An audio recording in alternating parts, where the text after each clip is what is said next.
Bismillahirrahmanirrahim. Dans cette vidéo, je vais vous présenter comment accéder à la boîte de la messagerie professionnelle ofppt-edu.ma pour l'ensemble des stagiaires et comment accéder à leur compte pour se bénéficier de différents services, à savoir Teams et aussi ScholarVox.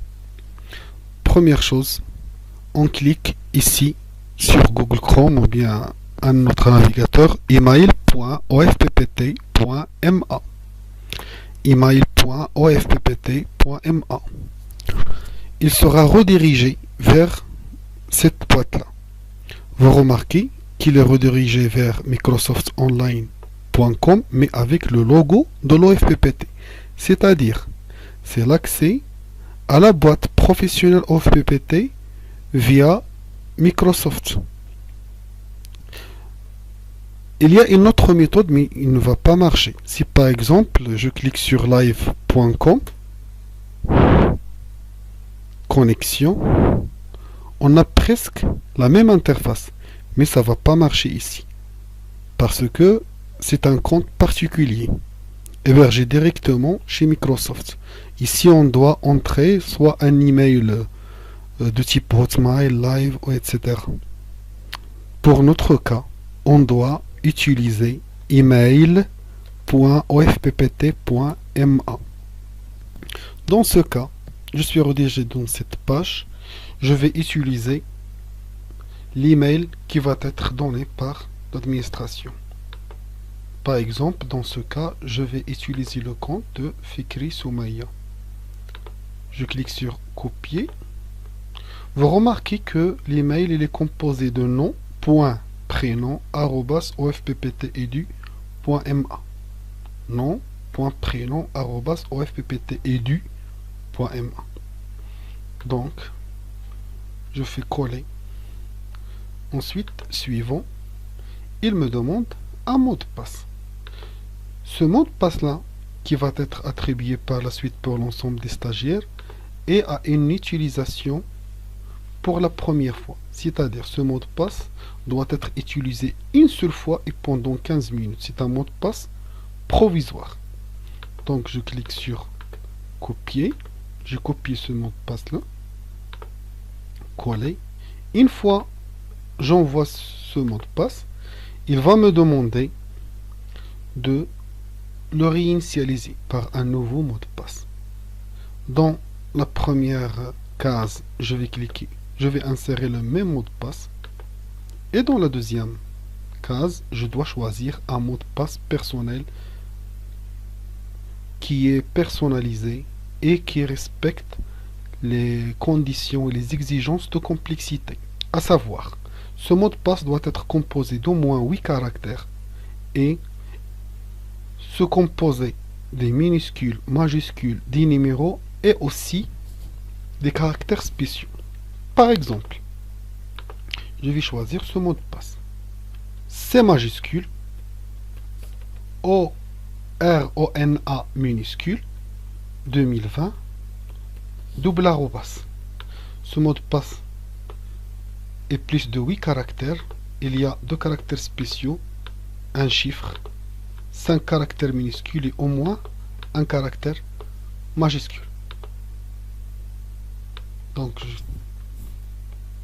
je le copie, je vais le mettre ici et le confirmer ici. Je clique sur se connecter. Par la suite, je clique sur suivant. Je vais signaler une autre chose. Parfois, même si on respecte ces exigences de complexité, le mot de passe elle est refusé. Pourquoi? Parce que dans cette partie-là, vous avez utilisé une partie de votre nom ou bien de votre prénom, c'est-à-dire une partie de l'email de messagerie. Si vous êtes par exemple Fikri, vous utilisez ici Fikri avec F majuscule. Il va détecter que cette partie elle est tronquée à partir de l'email principal. Il va refuser ça parce que selon lui, c'est un mot de passe qui est plus simple à imaginer parce qu'il est tronqué de l'email. C'est pour cela on doit choisir ici des caractères soit qui n'ont pas de sens ou bien des caractères qui, qui sont différents de l'email. Je clique sur suivant. Maintenant, je dois activer au moins une des deux options de récupération de mot de passe. C'est-à-dire, si jamais j'ai oublié mon mot de passe, comment je peux le récupérer? Soit par un SMS, donc je dois insérer un numéro de téléphone, soit par un autre email de secours, Gmail ou Outlook ou autre boîte. La majorité, je crois, vont choisir d'associer leur numéro de téléphone. Donc, configurer maintenant. Ici, je vais choisir Maroc. Bien Morocco.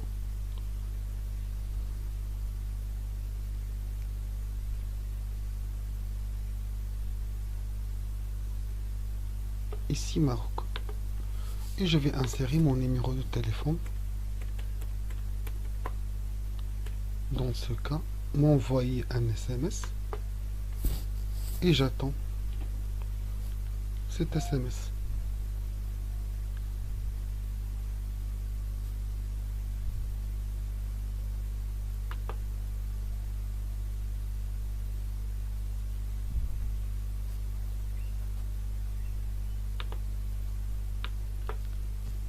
Si jamais j'ai pas reçu cet SMS que je vais entrer ici, je peux utiliser la deuxième méthode, c'est-à-dire entrer un email, un autre email.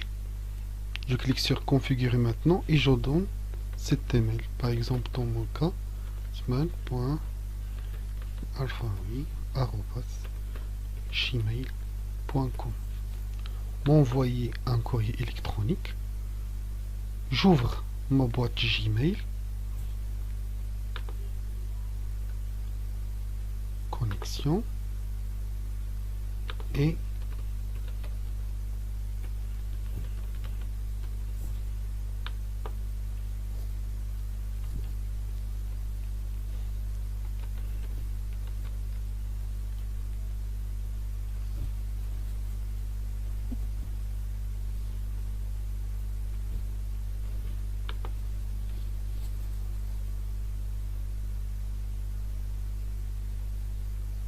ensuite, le voilà, cet email que j'ai reçu. Et je copie le code. Copier le code.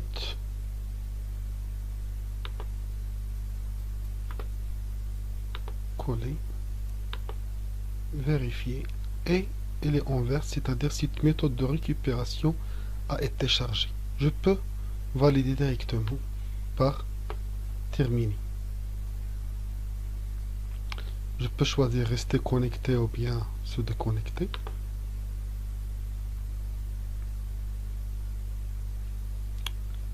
Je choisis ici la langue français, France, et UTC +1 Casablanca. UTC +1 Casablanca, enregistré. Maintenant, ma boîte a été chargée et activée. Tout le monde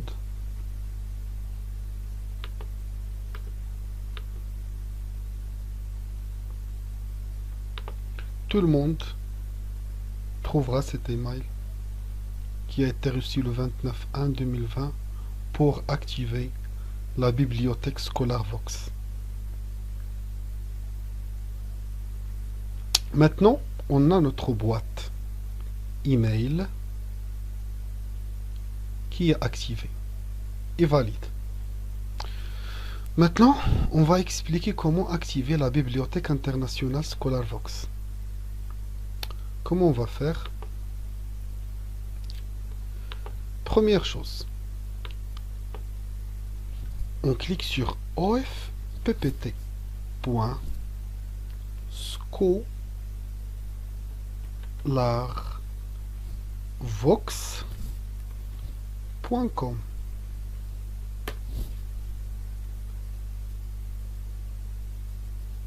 Je clique sur je suis d'accord. Et vous remarquez le logo de l'OFPPT ici, c'est-à-dire c'est le compte associé à l'OFPPT. Je clique sur se connecter et directement je clique sur mot de passe oublié. Directement, je clique sur mot de passe oublié.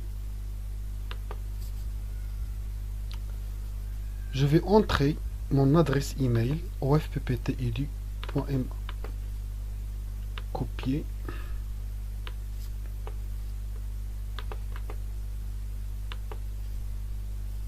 Envoyer. Et je vais vérifier ma boîte si j'ai reçu un email. Je clique sur actualiser.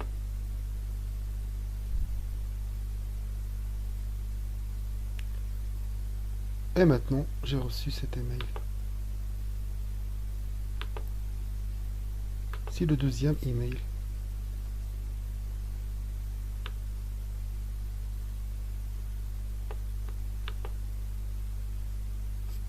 Attendez.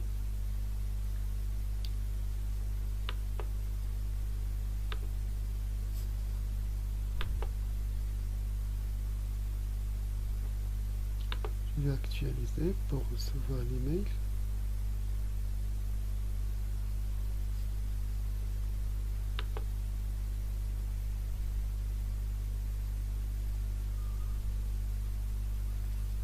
J'ai pas encore reçu cet email.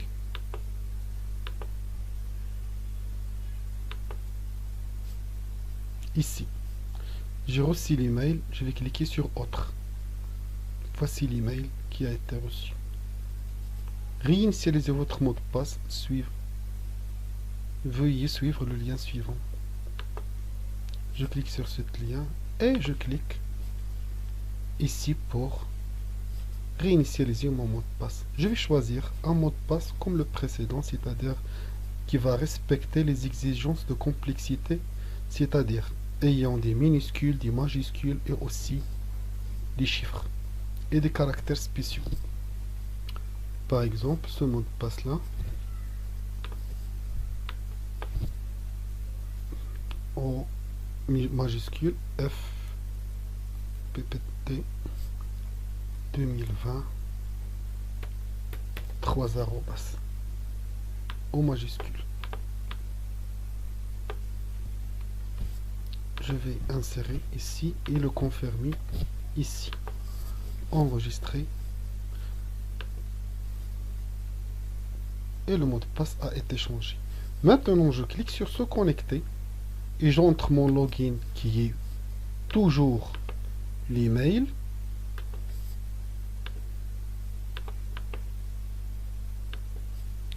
Et le mot de passe que je viens de changer maintenant. C'est le mot de passe en majuscule FPPT 2020 3 arrobas. Ce mot de passe là. Envoyer. Je clique sur enregistrer. Et maintenant, je suis connecté à la bibliothèque. Première chose dans la première utilisation, c'est d'accepter le règlement. Ici, et enregistrer. Et voici l'interface de la bibliothèque. Je clique ici. Tous mes livres, mes notes, mes dossiers, mes recherches. Version française, il est déjà version française par défaut. Je clique par exemple sur tous mes livres. C'est déjà, si jamais j'ai déjà enregistré un livre ici. Sinon, je peux rechercher un autre livre, par exemple un livre sur les réseaux informatiques, par exemple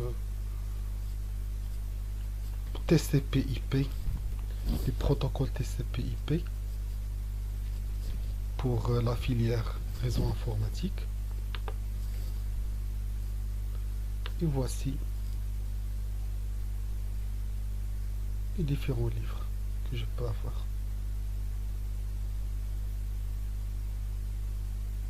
Si par exemple je choisis ce livre là, un livre en anglais, je peux choisir un autre livre en français. Celui-là, c'est un livre en français. Éditeur Ayron, année de publication 2019. Je clique sur le livre et un autre clic, cette fenêtre va s'ouvrir et je peux voir le livre. Malheureusement, on ne peut pas télécharger les livres. On ne peut que les visualiser en ligne. Différentes pages, voici le sommaire. Si par exemple je veux voir le routage en détail, je clique directement ici et je suis dans cette partie du chapitre 9.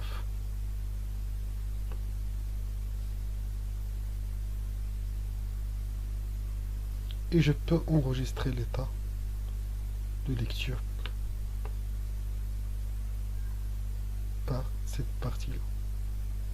C'est-à-dire la prochaine fois que j'ouvre le livre, il va commencer dans cette partie.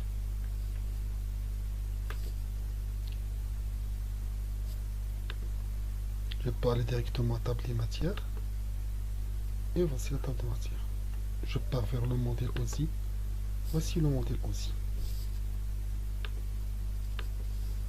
C'est un petit aperçu sur la bibliothèque Scholarvox qui contient des dizaines de milliers d'ouvrages dans tous les domaines.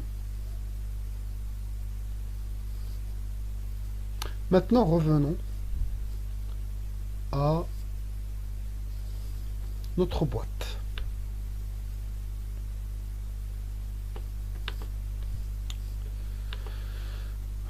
Une fois cette boîte a été activée et la bibliothèque Scholarvox a été activée, je peux utiliser Microsoft Teams.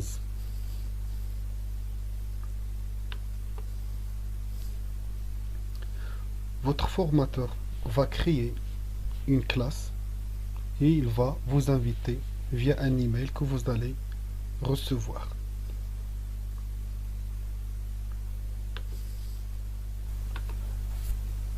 Et vous remarquez que un nouveau email a été reçu, c'est-à-dire l'invitation du formateur pour accéder aux classes qui sont déjà créées pour l'ensemble des groupes qui existent. Je clique sur Microsoft Teams, cet email-là. Je vois que le formateur Atman a ajouté Fikri Soumaya à une classe qui est appelée Tri 101. Je clique sur Open Microsoft Teams, soit de cette manière, soit directement ici et Teams.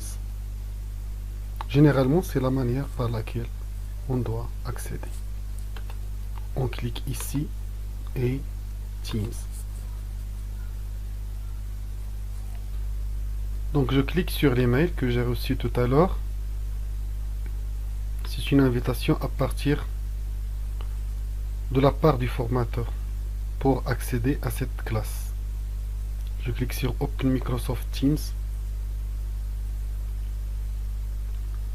Ensuite, il me donne deux options. Soit d'utiliser l'application qui a été déjà téléchargée et installée, c'est Microsoft Teams, soit d'utiliser directement le navigateur web. On a le choix d'utiliser soit le navigateur web, soit cette application. On va choisir la deuxième solution, c'est-à-dire utiliser l'application web à la place de l'application Windows. Si vous voulez utiliser l'application web, vous devez préalablement utiliser Google Chrome. Je dis bien Google Chrome ou bien Microsoft Edge. Vous ne pouvez pas utiliser cette application en utilisant Mozilla Firefox. Maintenant, je suis sur Google Chrome, donc je peux l'utiliser. Utiliser l'application web.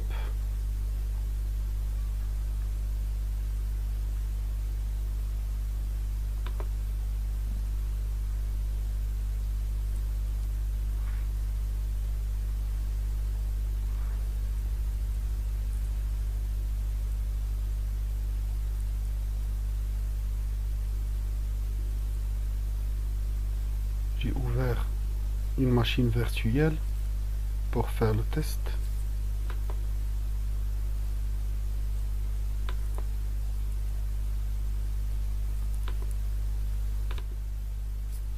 Mais je vous conseille vivement d'utiliser l'application Windows. Parce que cette application, elle est très stable. Ce n'est pas comme le cas de l'utilisation du navigateur web Chrome. Donc j'utilise télécharger l'application Windows et l'application va être téléchargée.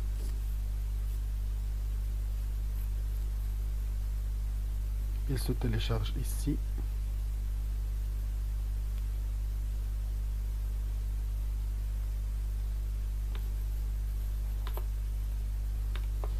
Maintenant, elle a téléchargé. Je clique ici pour l'installer.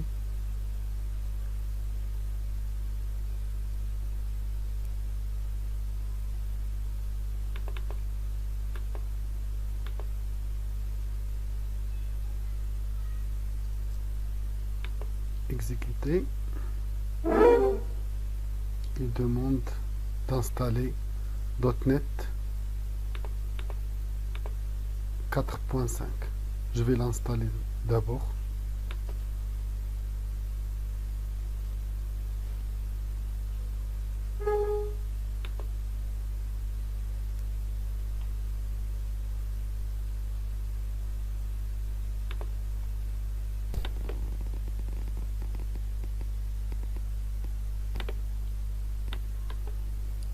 L'installation est terminée.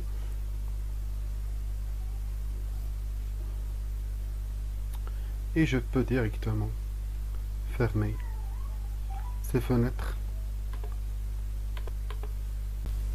Et voici l'environnement des équipes ou bien des classes auxquelles appartient Fikri Soumaïa. Par exemple, TRIS 101. Voici la classe TRIS 101.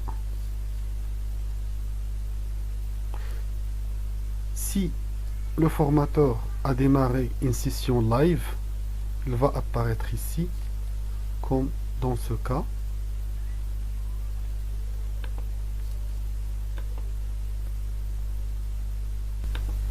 Il aura cette fenêtre que une réunion a été déjà lancée. Il y a 18 secondes par le formateur AA. Et les informations de ce formateur. S'il veut rejoindre la classe, il peut cliquer sur joindre, rejoindre maintenant, et il verra ça.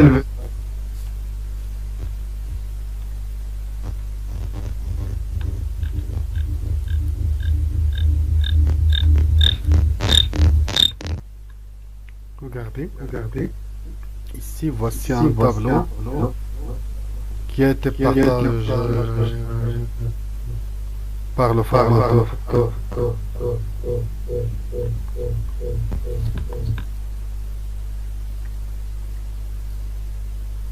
Voici un tableau qui a été partagé par le formateur.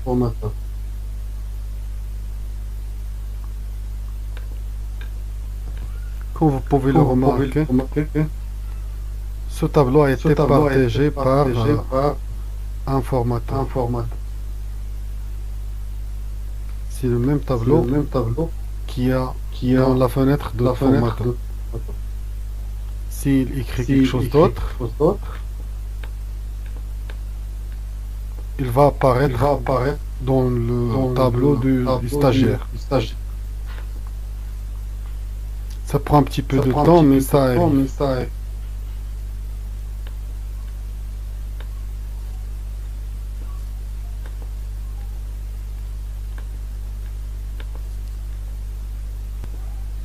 Donc tout ce qui est écrit ici, il sera partagé dans l'autre fenêtre chez les autres stagiaires.